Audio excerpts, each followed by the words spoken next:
एक स्टूडेंट का बहुत प्यारा कमेंट आया था कि मुतालिया पाकिस्तान की, पाक स्टडी की हमें तैयारी नहीं होती। हमें ये सब्जेक्ट मुश्किल लगता है याद करने में, मेमोराइज़ करने में और समझने में। तो इस हवाले से मैं वीडियो बनाऊँगा। मुतालिया पाकिस्तान, पाक स्टडी जो है, एक ऐसा सब्जेक्ट है जो सिर्फ़ 10th क्लास में और 12th क्लास में होता है। 9th और 11th में ये नहीं होता, लेकिन इनका क्राइटेरिया मुख्तलिफ है।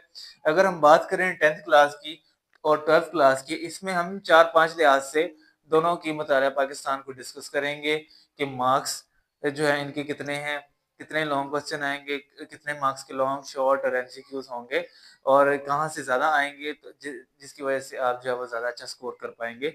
तो हम हर चीज़ को डिटेल से करेंगे। पहले अगर 10th क्लास के मार्क्स देखे जाएँ मुतालिया पाकिस्तान के तो वो 50 नंबर 100 नंबर का पेपर आता है, पहले 50 नंबर का होता था। जबकि अब 12th क्लास में वो 50 मार्क्स का मुताला का पेपर होता है, जबकि 10th में 100 मार्क्स का होता है। ठीक है? अब 10th क्लास में अगर एमसीक्यूज़ देखा जाए, वो कहाँ से ज़्यादा आते हैं, तो वो एसएलओ बेस्ड होते हैं। जबकि 12th क्लास के भी एसएलओ बेस्ड होते हैं। एसएलओ बेस्ड मतलब एक्सरसाइज वाले भी, बेसिक एमसीक्यूज़ जो चैप्टर के अंदर से होते हैं और कॉन्सेप्चुअल भी होते हैं, ठीक है? आपके 5 से 6 एमसीक्यूज़ जो हैं, 5 तो पक्का आपके एमसीक्यूज़ जो हैं वो 12th क्लास की अगर बात करूँ, तो आपके अगर 50% एमसीक्यूज़ देखे जाएँ, इतना परसेंटेज के लिहाज से बताता हूँ, 50% आपके एक्सरसाइज में से आते हैं और आपके 30% चैप्टर के अंदर से बेसिक एमसीक्यूज़ आते हैं और 20% टफ एमसीक्यूज़ आपके आते हैं। तो दोनों के एसएलओ बेस्ड मतलब बेसिक भी, एक्सरसाइज वाले भी और टफ भी, इस तरह के एमसीक्यूज़ आते हैं।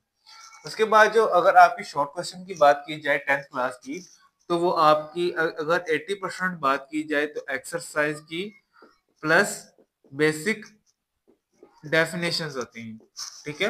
एक्सरसाइज में से भी होते हैं 10th क्लास के और बेसिक डेफिनेशंस भी होती हैं।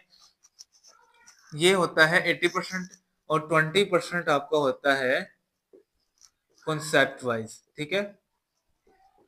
कॉन्सेप्ट वाइज होगा 20%।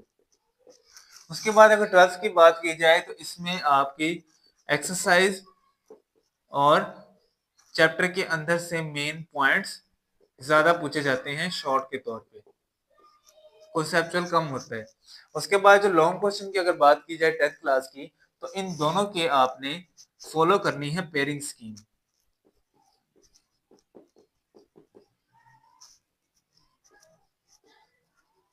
लॉन्ग क्वेश्चन कभी भी किसी बुक के सारे चैप्टर्स के नहीं किए जाते, क्योंकि बोर्ड में होती है चॉइस और चॉइस के अकॉर्डिंग कुछ आपके जो हैं वो लॉन्ग क्वेश्चन आप अपनी मर्जी से कर लेते हो, जिस चैप्टर के आपको इजी लगते हो, जिसके आपको टफ लगते हैं वो आप जो चॉइस में छोड़ देते हो। तो अगर पेयरिंग स्कीम चाहिए तो उसके लिए अलग वीडियो आपकी आ जाएगी।